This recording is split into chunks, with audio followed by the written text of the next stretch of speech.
tes Smart Power Inverter Bapak Jonathan Budiawan dari Tangerang. Untuk unitnya seperti ini kita videokan sebagai dokumen barang telah diuji ya. Untuk unitnya seperti biasa, bagian depan ada indikator inverter, indikator PLN, indikator inputan PLN, switch prioritas, serta ada switch on off dan pembacaan parameter atmega. Untuk kapasitasnya ini 10.000 watt 48 volt.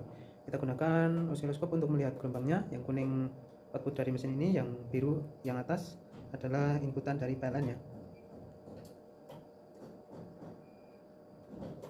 Kita lihat bagian dalam itu ada bolam juga untuk nanti kita melihat kedipnya dari inverter ini.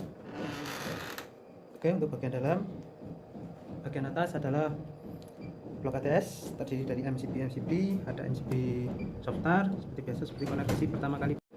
Ini terdiri dari MCB, ada MCB baterai double ya, karena kapasitasnya gede.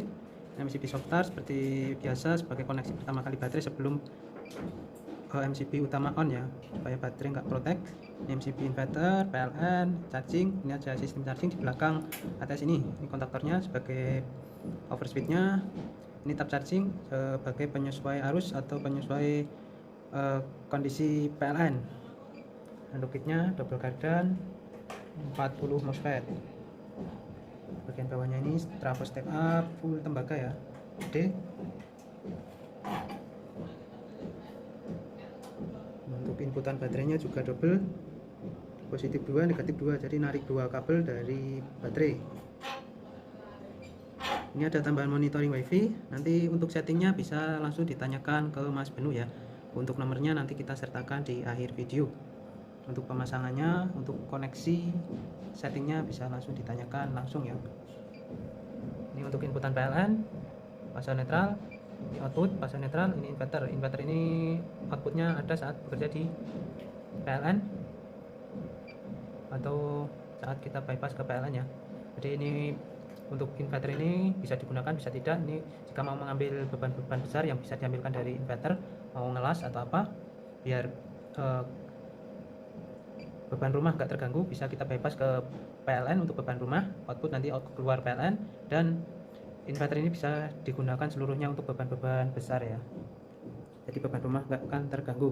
Untuk pendinginan juga sudah otomatis bisa kita setting di menu-menu parameter atmeganya. Nanti kita bawakan manual settingnya untuk patokan setting, nanti bisa disetting disesuaikan sendiri ya, karena manual settingnya hanya patokan saat di prioritas hybrid ya, atau sesuai kemampuan baterai ideal, baterai yang oke, lanjut. Oke, listrik PLN padam lagi. Kita tunggu PLN hidup kembali ya. Oke, udah nyala lagi untuk PLN nya. Lanjut kita akan lihat untuk perpindahannya ya. Nanti ada persimpangan fase atau tidak, ada kedip atau tidaknya. Kita akan load sampai menyentuh batasan bawah sesuai settingan di sini ya. Ini agak kurang kelihatan ya.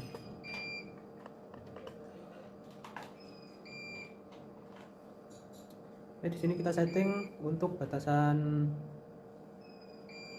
di oke, listriknya padam lagi.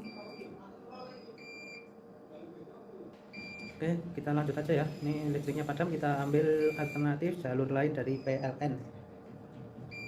Untuk suplai penerangan di sini kita hanya memakai lampu aja, nanti biar nggak terganggu. Jadi kita memfokuskan pada inverter ini untuk kita uji ya. Oke, yang bekerja sekarang adalah inverter. Nanti kita akan load sampai menyentuh angka 49,4, dia berpindah ke PLN, dan 49,6 berpindah lagi ke inverter ya. Oke, langsung saja kita akan load beban 49,4. Oke, berpindah ke PLN mulus. Saat baterai naik kembali menyentuh batasan atas, pindah lagi ke inverter. Oke, mulus ya. Di sini juga nggak ada persimpangan fase, bolam juga nggak kedip, tetap aman ya. Kita coba lagi, perhatikan bolam serta gelombangnya. Oke, mulus ya, nggak ada kedip sama sekali, gelombang pun tetap nggak ada goyang, mulus ya. Oke, baterai kembali naik.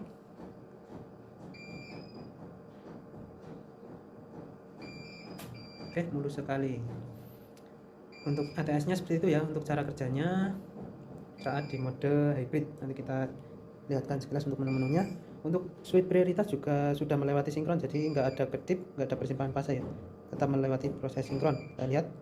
Oke, PLN, inverter, PLN, inverter, bolam nggak kedip, gelombang pun tetap sama ya. Kita lihat untuk menu-menunya, ada menunya apa saja, ada on off. Saat kita tekan menu, otomatis inverter mati ya dan berpindah ke PLN. Ada sedikit kedip tapi itu normal karena inverter langsung off ya. Untuk batasan bawah berpindah PLN, kembali lagi ke inverter sebagai backup. Ini over DC nya, ini kalibrasi baterai yang kita pakai, standar on inverter, auto on setelah memproteksi overwatt 10 detik, idle fan, ada kipas untuk standby ya, standby nya otomatis, buzzer yang berbunyi, prioritas bisa di hybrid, inverter maupun UPS. Kita posisikan di posisi hybrid, standby on ya, untuk menjaga agar inverter siap untuk membackup saat di mode backup atau mode UPS. Charging on di 49, charging off di 52. Temperatur chargingnya kita tentukan aja. Relay on untuk kipas yang di dalam mendinginkan suhu saat menyentuh 40 derajat. Ini kalibrasi output, bisa disetting menggunakan multitasker ya untuk melihat outputnya. Oke, kembali ke menu awal, berpindah lagi ke inverter. Dan langsung saja kita akan uji load beban ya untuk melihat kemampuan dari inverter ini. Sebelumnya kita lepaskan untuk PLN nya ya. Oke.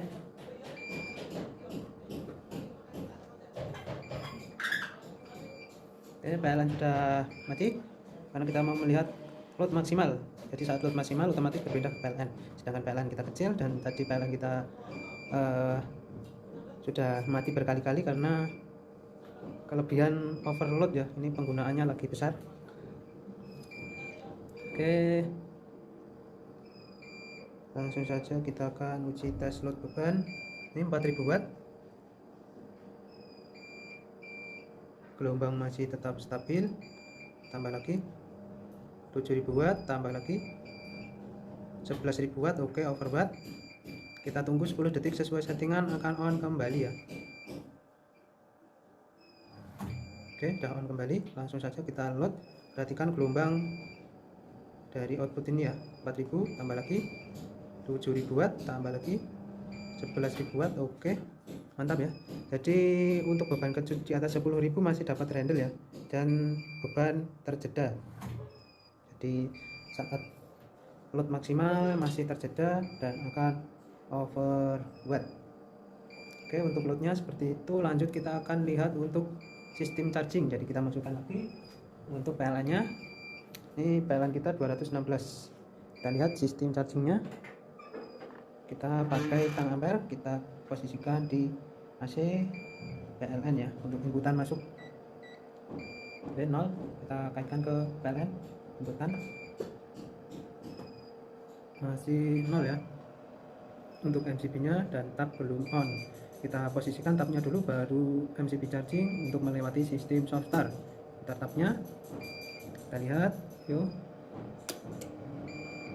3 ampere sekitar 600 watt di listrik 216 volt ya, sekitar itu. Tab 2, matikan MCB, putar tabnya ya. Yuk,